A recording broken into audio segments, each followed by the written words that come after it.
بەتاکید ئەو کات کە ئێمە ببینین بەکشانەوەی ئێمە بەرژەوەندی هاوڵاتیانی هەرێمی کوردستان تەحقیق بێ و ئێمە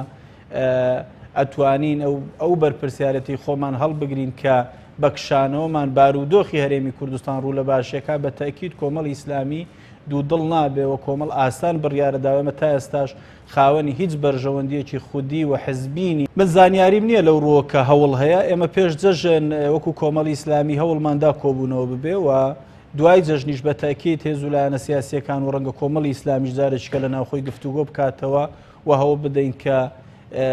ئەو وەکو باسم کرد ئەو هێز و لایەنانەی کە خاوەنی یەک پرۆژە بوون بۆ سیستەمی حکومڕانی و بە یەکەوە ڕەنگە بەرپرسیارەتی گەورەیان لەسەرشان بێ لە هەرێمی کوردستان و بۆ هەنگاونان بۆ وەکوتم بۆی کە لانی کەم لەو قۆناغی کە بژێوی ژیانی هاوڵاتیان و ژیان و گوزەرانی خەڵک بە گەشتۆتە حدێک کە فعلەن ئێمە پێش جەژن هەمومان شایەتیەوە بووین کە هاوڵاتیانی هەرێمی کوردستان دڵخۆشیان نەبوو بەم جەژنەوە بێ ئومێد بوون لەوەی کە فعلەن هەرێمی کوردستان بە جۆرێک ینی